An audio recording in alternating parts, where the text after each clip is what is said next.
Mga ating tropa, ang ating top 5 kampiyon. Nakakalurky! Naku, ito na top 5. Alam nyo na ito, ha?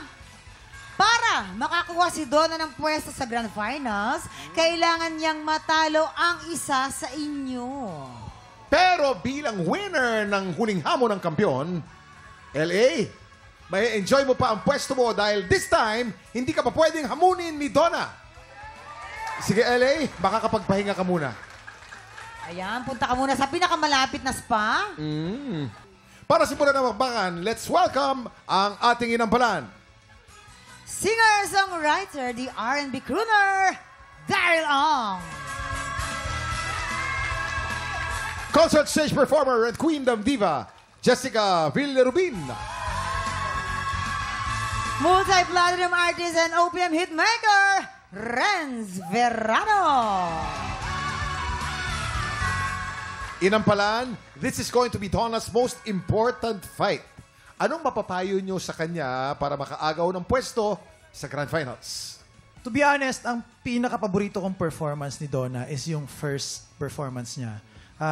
Kaya siguro kung meron ako mabibigay na tip, I'm gonna be expecting somewhat ganong klaseng intensity performance or mas higit pa dun.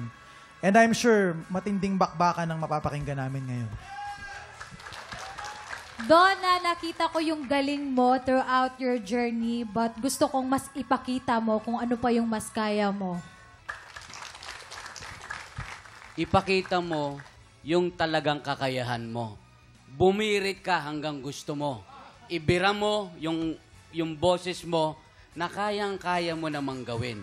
Wag kang mag-hold back dahil yung 4 na yan, naandyan na yan eh. So, ang kailangan mo lang, i-intimidate mo na lang sila.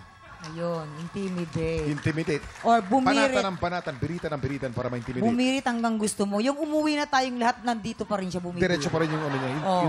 Maraming salamat po sa ating mga inampalan. Donna, bago ka pumili ng hahamunin mo, eto muna, pakinggan mo muna ang sasabihin ng ating top 5 na kampiyon. Baron. Ayan, first and foremost, congratulations sa iyo, Ate Donna. Balita ko, cruise ship manager ka daw, ah.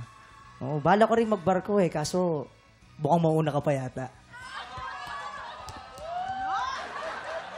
Trish. Hi, Ate Donna. So yun, hindi ako bumiyahe dito ng 7 oras para lang matalo. Yun lang. Julius. Donna, 3 words. Donna, not me. Short for don't me. Don't me. Gia. Alam mo, Ate Donna, ang cute mo, no? Broken kasi ako ngayon, so wag mo sanang antayin na sa'yo ko mabuhos yung sama ng loob ko. Donna, ikaw naman ang tatanungin namin, sino sa kanilang 4 ang hahamunin mo?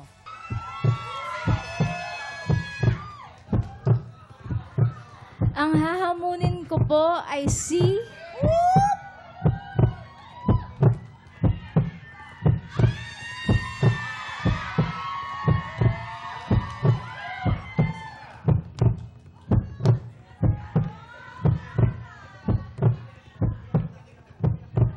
Ang desisyon ni Donna, malalaman natin yan sa pagbabalik ng hamon ng kampiyon dito sa TikTok!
Tiktropa, pinanood mo hanggang sa dulo itong video na ito?